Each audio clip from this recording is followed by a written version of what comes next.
Dear friends, last video we have discussed about p block elements, a general discussion. How many group are included in the p block elements? What are the periods of p block elements? About that we have discussed in pre elements. Today we will discuss the next important topic, that is 16 group elements. So we can write here 16 group elements. 16 group elements, generally also known as oxygen family.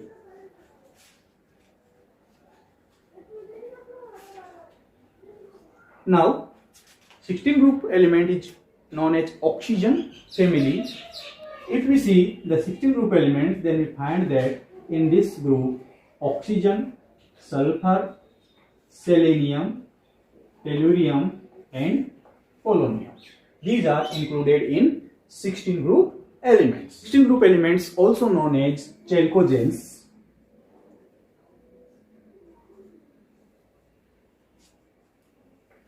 Elements are known as chalcogens because they have a tendency to form the ore of particular element and in the form of oxide and sulfides. For example, magnesium sulfate 7H2O, it is Epsom salt, calcium sulfate, that is gypsum,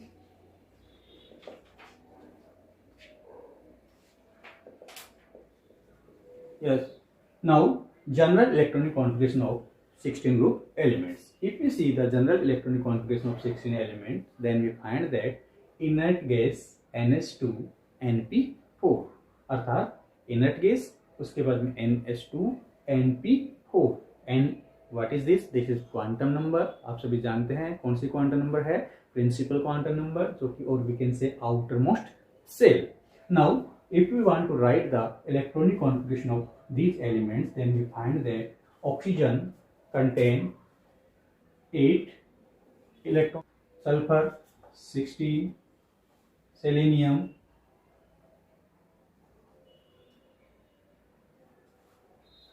34 and this is 52 and last one 84. So we can say that 8, 16, 34, 52 and 84. If we want to write the electronic configuration in this form, then we write here or क्या है यहाँ inert gas helium और यहाँ पर 2H2 2P4. इसी प्रकार इसमें और यहाँ क्या आ जाएगा नियोन, जो कि यहाँ से लेकर के यहाँ तक रहेगा नियोन 3H2 3P4. ठीक इसी प्रकार आप यहाँ से लेकर के 18 तक कर सकते हैं. Argon 4 3D10 4H2 and 4P4. इसी प्रकार हम इसको आगे टेल्यूरियम के लिए लिख सकते हैं, पोलोनियम के लिए लिख सकते हैं. Now atomic properties of 16 group elements. Atomic properties में हम पढ़ेंगे आयोनिक और atomic radius, ionisation enthalpy, electron negativity और इलेक्ट्रॉन गेन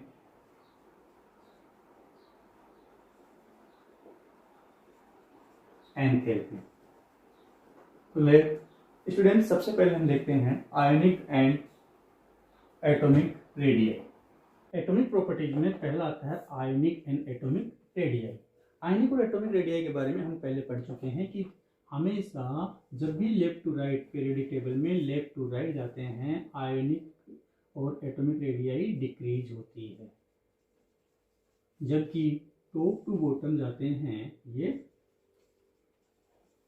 इंक्रीजेज. तो हम ये कह सकते हैं, अगर इनके इस ग्रुप की बात करें 16 ग्रुप की, तो हम देखते हैं oxygen, sulphur, selenium, tellurium and polonium. तो आयनिक रेडियस की बात करें और एटॉमिक रेडियस की बात करें तो पोलोनियम की एटॉमिक रेडियस हमेशा ज़्यादा होती है। क्लियर? तो हमेशा याद रखना है, जब भी पीरियोडिक टेबल में ऊपर से नीचे जाते हैं आयनिक या एटॉमिक रेडियाई इंक्रीज होती है, जबकि लेफ्ट टू राइट जाते हैं डिक्रीज होती है। इसका कारण क्या है? Due to increase in effective nuclear charge and increase इसलिए due to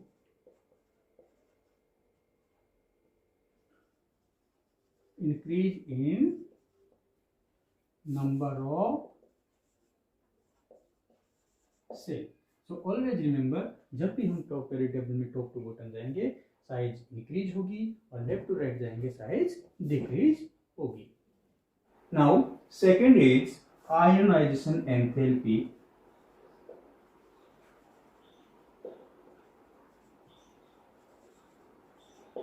Yes, students, we have discussed earlier that ionization enthalpy in periodic table always increases from left to right and from top to bottom it always decreases.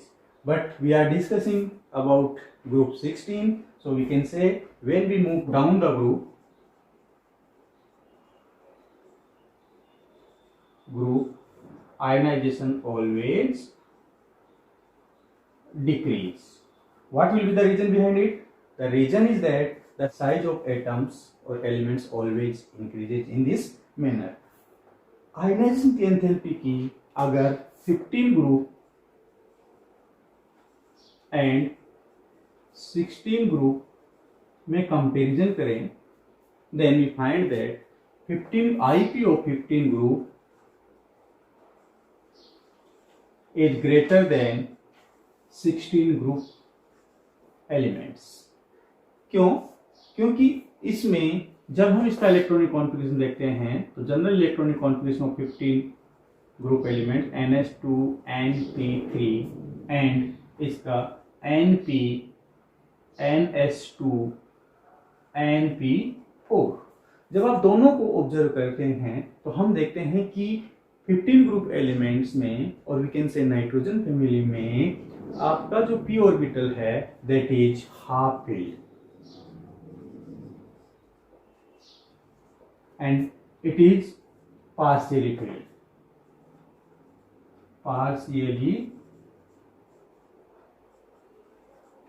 And हम पढ़ चुके हैं कि half filled and full filled orbitals are stable as compare to partial filled orbitals. So we can say that it is very difficult to remove the electron from the outermost shell of an arc-filled orbital in case of 15 group elements.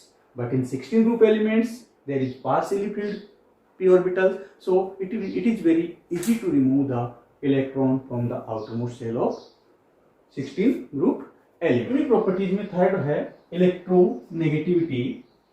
If we see this electronegativity in periodic table or especially in 16 group elements, it always decrease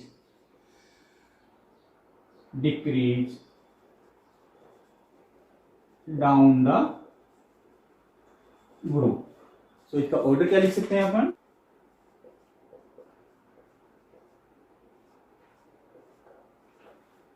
Oxygen have highest electronegativity in this group. Now fourth one, that is important, electron gain enthalpy.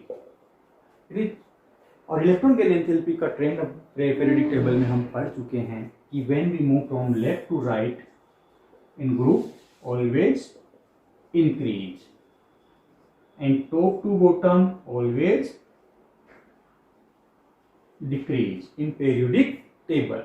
Now come in the 16 group elements. अगर हम 16 group elements की बात करें तो 16 group elements में top to bottom जब आते हैं तो साइज हमेशा बढ़ती है, और साइज जब बढ़ती है तो इलेक्ट्रॉन साइज जब बढ़ती है तो हम कह सकते हैं electron gain enthalpy always decreases. तो हमारे हिसाब से जब हम अब तक जो पढ़े हैं उसके हिसाब से हमारा जो भी ट्रेंड आना चाहिए था वो आता है दिस वन। और लेकिन ओरिजिनली बात करें तो इससे पहले कि हम इसको एक्सप्लेन करें, सबसे पहले याद रखिएगा electron gain enthalpy always given in negative value. Negative value of electron gain enthalpy हमेशा याद रखना है। अगर किसी एलिमेंट की नेगेटिव वैल्यू ज्यादा है, यानी नेगेटिव वैल्यू का मतलब माइनस साइन के बाद अगर वैल्यू ज्यादा है, नेगेटिव वैल्यू ज्यादा है, तो हम कह सकते हैं इलेक्ट्रॉन गेन एंथैल्पी की वैल्यू क्या होगी, उसके लिए ज्यादा होगी। अब हम देखते हैं कि ट्रेंड देखें। सो 16 ग्रुप में top to bottom size always increases, as a result electron gain enthalpy decreases. But अगर हम देखें यहां पर एक्सेप्शन कि सल्फर की negative value of electron gain enthalpy is higher than oxygen. ऐसा क्यों? ऐसा इसलिए है कि सल्फर का जो साइज है ऑक्सीजन के साइज से काफी बड़ा है, और डेफिनेटली बड़ा है तो इसका मतलब क्या होना चाहिए था, इलेक्ट्रॉन गेन एंथैल्पी वैल्यू कम होनी चाहिए थी। लेकिन यहां पर ऑक्सीजन का साइज कंपेरेबल एस की कंपैरिजन में काफी छोटा होता है, कॉम्पैक्ट होता है, जिसके कारण आने वाला इलेक्ट्रॉन जो ऑक्सीजन के आउटर मोस्ट शेल में इलेक्ट्रॉन है उससे क्या होगा, रिपेल हो जाता है। इसलिए एनर्जी बहुत ही कम रिलीज होती है। तो हम ये कह सकते हैं, जो बहुत ही इंपॉर्टेंट क्वेश्चन बनता है कि इलेक्ट्रॉन गेन एंथैल्पी, क्वेश्चन आपका बहुत इंपॉर्टेंट होगा ये, electron gain enthalpy of oxygen is lower than sulfur। बहुत इसका रीजन क्या लिखना है, due to the compact size of oxygen atom as compare to sulphur. अब अगर देखें तो हमेशा आप जब भी लिखेंगे इस ग्रुप के लिए selenium, tellurium, polonium and oxygen, तो हम क्या लिख सकते हैं, ऑक्सीजन का नेगेटिव इलेक्ट्रॉन गेन एंथैल्पी इस ग्रुप के सभी एलिमेंट से कम होता है। ये ऑर्डर बहुत ही इंपॉर्टेंट है। Next property are physical property. Physical properties आप सभी जानते हैं, boiling point, melting point and allotropic nature. इन तीन के बारे में हम इसमें पढ़ेंगे। तो हम इसमें पढ़ेंगे MP, BP, boiling point and allotropic nature. Yes, what is the meaning of allotropes? Allotropes में हमेशा याद रखिए, physical properties are different but chemical properties are same। Physical properties में हम सबसे पहले देखते हैं boiling point and BP and MP.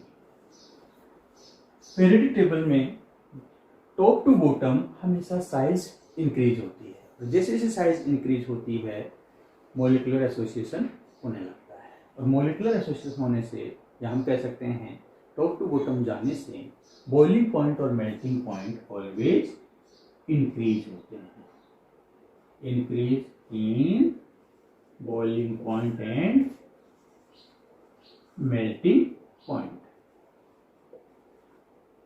कारण क्या है? Due to increase in size. तो हम ये कह सकते हैं कि टॉप टू बॉटम यानी ग्रुप 16 में जैसे ही हम ऊपर से नीचे आते हैं और बॉइलिंग पॉइंट और मेल्टिंग पॉइंट को ऑब्जर्व करते हैं तो हम पाते हैं कि size always increase in this manner. So हम कह सकते हैं कि बॉइलिंग पॉइंट और मेल्टिंग पॉइंट हमेशा इंक्रीज होते हैं।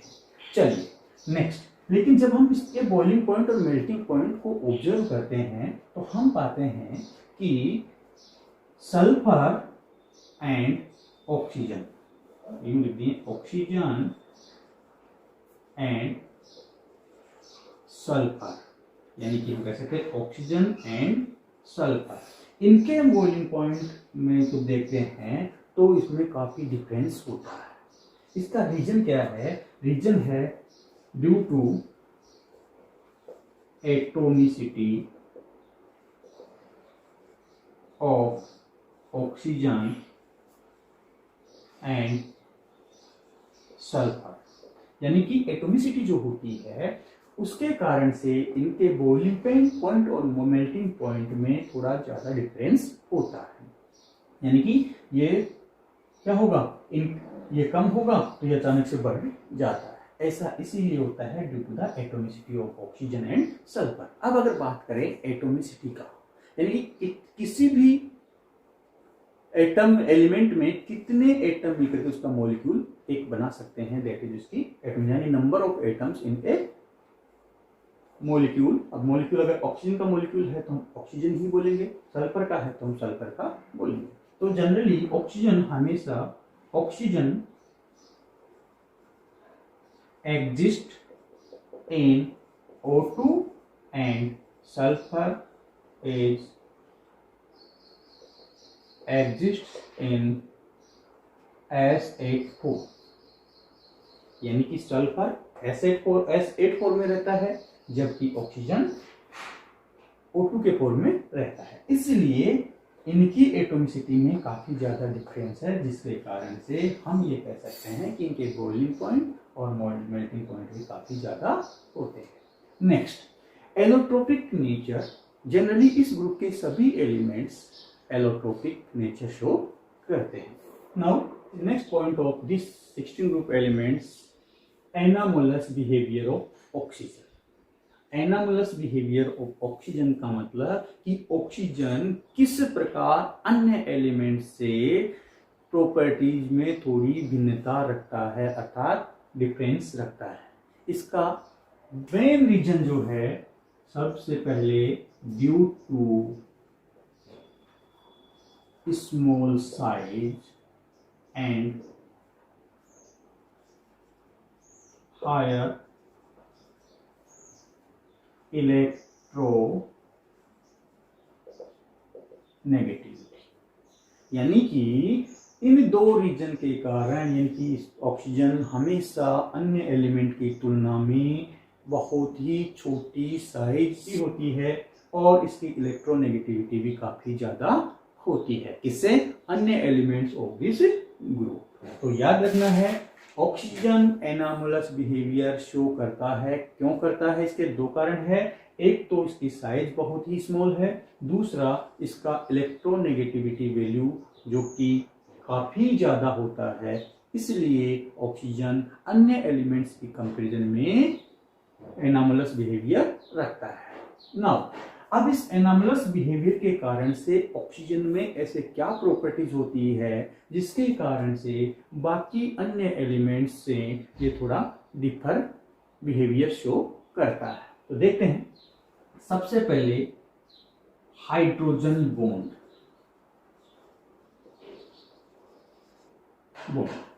Oxygen can form hydrogen bond. अगर हम बात करें वाटर की, H2O एंड H2S, H2O में ये हाइड्रोजन बॉन्ड प्रेजेंट होता है जो कि H2S में हाइड्रोजन बॉन्ड नहीं होता।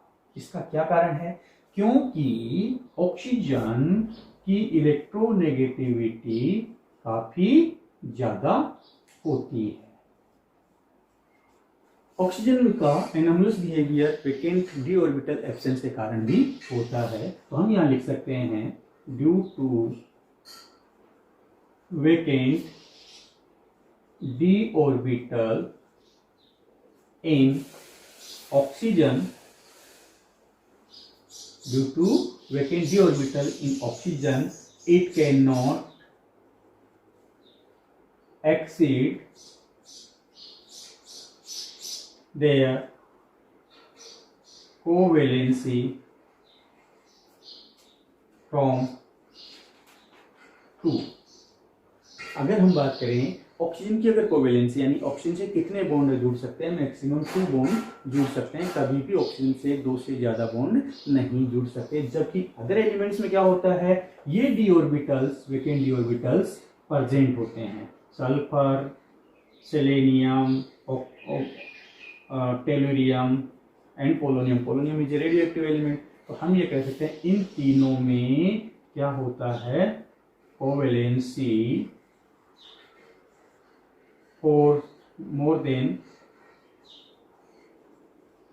4 और more than 4 हो सकते हैं। इसका रीजन क्या है, इसका रीजन है कि due to the presence of vacant D orbital in sulphur, selenium and tellurium.